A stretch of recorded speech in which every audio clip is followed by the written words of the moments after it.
Hey guys, continuing my in-depth review of Elantris today, we're going to be discussing tone and themes. So, first of all, the tone of this book is kind of a bit darker than some of the other stuff that Brandon has written. And there's still moments of levity and there's still moments of, fun. But for the most part, particularly at the beginning, this book has quite a dark kind of somber tone. Particularly when, at the start where Raiden goes into Elantris and he's just describing how bad this place is. It's kind of a bit of a different tone from a lot of the other stuff that Brandon has written, in the sense that it just feels very bleak and very dark and very sort of hopeless, right? But that kind of works because as the book continues, the tone sort of slowly starts to lighten up and starts to become a little bit more, even though the tone remains kind of dark, we start to see a lot more hope come into it. And that is quite interesting because we start with this kind of hopeless tone and then we move into, we experience hope throughout the story, and eventually, of course, our hope is justified because the story ends kind of happily. But I would say that the tone is well done, and it lightens up kind of slowly across the course of the book, and we kind of move slowly. So it never feels like you never get that moment of which you sometimes get, for example, in Marvel movies, where the tone just is dark and dark, and then suddenly like super funny and light. There are funny and light moments, but they sort of come towards the end of a book, and you sort of lightening up. And it's also interesting because, as I discussed in setting, this book is kind of set in two, and plot, this book is kind of set in two distinctly different locations, and that kind of enables the tone to be distinctly different in both the locations, right? Because just because bad stuff's happening in location X doesn't mean that good stuff can't be happening in location Y, right? And I think that kind of works for the story, where we are allowed to have moments of a lighter tone and sort of a break from the darker stuff, right? Whilst at the same time, not really feeling that that's unjustified or wrong because we're just in a different location experiencing different stuff, right? So it's not too much of a problem. So that's the tone of this book. I felt that the tone, like I said, starts quite dark, but sort of lightens up a bit. And I think this is very functional, and I think the tone is really well done in this book and consistent, and enjoyable. And I really felt that the tone added to the setting, which I discussed in the previous video, because it really kind of pulled you into the story, right? Because you really felt, but because of the consistency of the tone and the way the stuff is expressed, it kind of just pulled me into the story and made me really invested. So yeah, the tone was really good. So now let's discuss some of the themes of this book. So first of all, I think that one of the main themes is one I just discussed already, which is hope, right? Which is this idea that at the start of this book, we're sort of presented this really hopeless situation, right? And then over the course of a book, we begin to hope some more and shown that hope perhaps is a good idea, right? And then for a little bit towards the end of a book, we're shown this through the eyes of the character Galadin, where we're shown that maybe hope is like a bad thing, it maybe is better not to hope at all in the first place, right? But then, of course, at the end of the book, we get this big resolution where, it ends in a happy way, and it turns out that our hope was justified the entire time.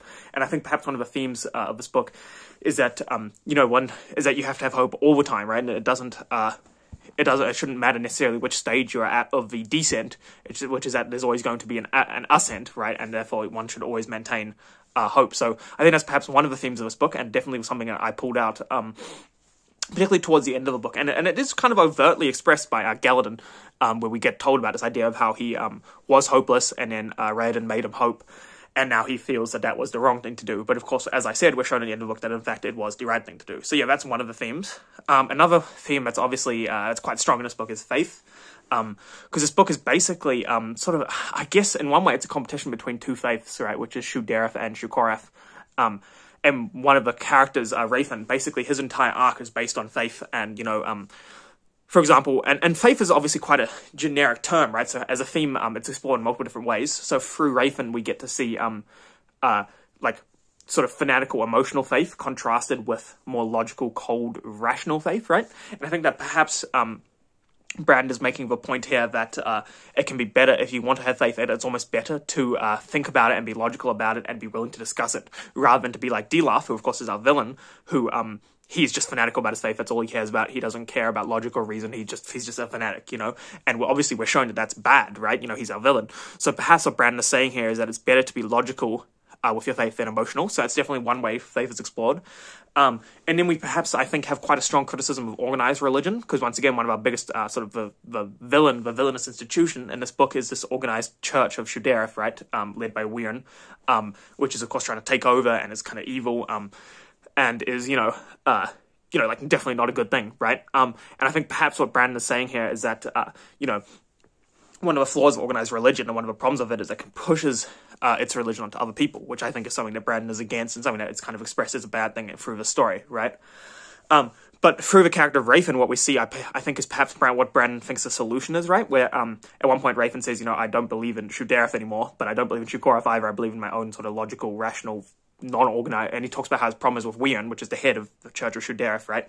And therefore, I guess what we maybe are supposed to take out of that is that one can still have faith and still stick to your morals and your faith without actually having to be part of the organized religion system, without having to be part of that hierarchy, right? So I guess as an example, what maybe Brandon's saying is that you could still be Catholic and you could still even be Christian, but you don't have to follow the Pope, right? So that's perhaps one example, right, of what he was trying to say. And I think the main sort of theme and message of this book, when it comes to faith, is perhaps just this idea that we should take goodness and human decency over church doctrine, right? So we see this through the character of Rafen, where he sees his church, which he's, as doctrine says, he's supposed to listen to this guy, right? Supposed to listen to Dilaf, right? But he sees that would be the wrong thing to do. So I guess perhaps the point that Brandon's making here is that even if doctrine says you should do X, if that's the wrong thing to do, then you should not do that. Yeah, so that is kind of some of the themes I picked out of the series. So the themes I picked out are hope and faith, and in various different explorations of faith. And like I said at the start of the video, tone it starts a bit dark, sort of becomes a bit more hopeful over the course of the book, and really functions very well for the story, and really drags you into the setting and makes you really understand it. So yeah, thanks very much for watching. I hope you enjoyed this video, and in the next video we're going to be discussing some of the flaws that this book has, and maybe discussing them in the context of how this is Brandon's first novel, and so perhaps that's why it has some of these flaws, and perhaps we may even discuss how he's fixed some of those flaws in some of his later books. And in the final video, the one after that, we will be summing everything up and giving some final thoughts on this book, and finishing this giant Elantris chat party that we've been having for ages. So yeah, thanks very much for watching, and have a great day.